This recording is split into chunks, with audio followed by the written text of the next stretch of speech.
Well, hi guys, it's that time. It's our Bible teaching snippet of the day. I want to start this snippet with a question. When do you think that the New Testament began? Now, the answer may seem easy because most of our Bibles have a page in it that says the New Testament. But did you know that's not exactly when the New Testament started? So let me talk to you about that today. Now, our Bibles are set up in two parts, the Old Testament, which is the Old Covenants, and the New Testament, which is the New Covenant. In our Old Testament, years back before the Bible was rearranged, our Bibles went from Genesis, and the last book of the Old Testament was actually 2nd Chronicles. So our Bibles aren't really in the same order that they were originally. Now, one other thing.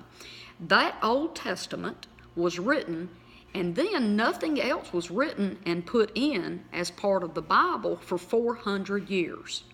Then Jesus is born, the Messiah, the Son of God, comes to earth, and what we see in the front of our new part of the Bible called the New Testament are the Gospels, Matthew, Mark, Luke, and John.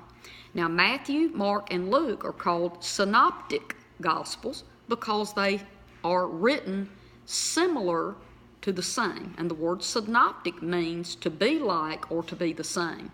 Okay, John's gospel was written many years later, and it takes a completely different approach toward the life of Jesus than the other three gospels. Okay, so I hope I haven't confused you too bad, but I want to talk about this new covenant and when it actually began. And for us to find the answer to that, we have to go to the Bible.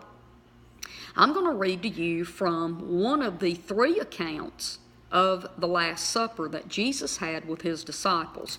Now, Matthew, Mark, and Luke, the synoptic gospels, your first 3 gospels, all 3 of them record that event.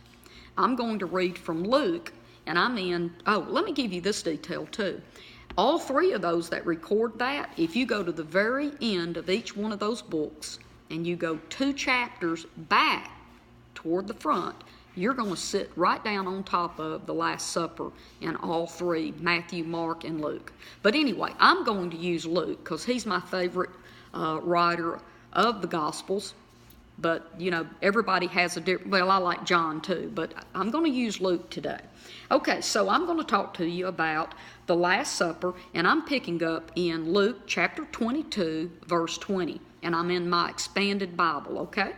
In the same way, after supper, Jesus took the cup and said, "This cup is the new agreement, the new covenant, a binding relationship between God and his people that begins with my blood, that is established or is sealed with my blood, which is poured out for you."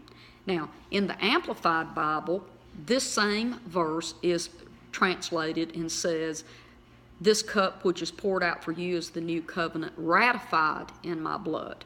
And then if we go over to the King James Version of the Bible, it says, "Likewise the cup after supper, saying, this is the New Testament." Okay, so right here, Jesus talks about when the new covenant would actually be ratified and begin. And it is when his blood is poured out and he seals the deal with the Father. And so, with that said, this page right here does not belong in our Bibles right here, okay? This gives us information leading up to when the new covenant was ratified and put in place.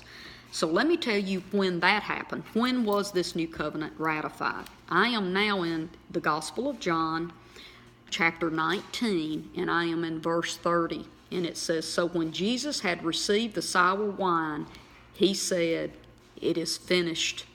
And bowing his head, Jesus gave up his spirit." So right here in this part of the Bible where Jesus has already, he's on the cross and he has bled out his blood and he has died and he has ratified and he has sealed the deal with the Father. And that right there, my friend, is where your new covenant with Jesus and God the Father started. I want to say this. In some translations, it talks about how Jesus, and this is in the Amplified actually as well, Jesus says, I have longed and desired to have this celebration with you before I suffer and die. Jesus wanted to celebrate the fact that he had come to earth and he had finished everything that he needed to do to get mankind put back in right relationship with Father. And now, all he needed to do now was to endure the beating and the hanging on the cross and dying and resurrect, and then he would have mankind fixed for eternity. Did you know that God will never have to find another man to try to make another agreement, another covenant with us ever again, so that man can be set back in our right position and our right condition with God the Father, because Jesus settled it. He finished the deal. And I am so thankful that it's a done deal, because what Jesus did was enough. So I hope this teaching has blessed you. God bless you, and I'll see you again very soon on Facebook. Bye-bye.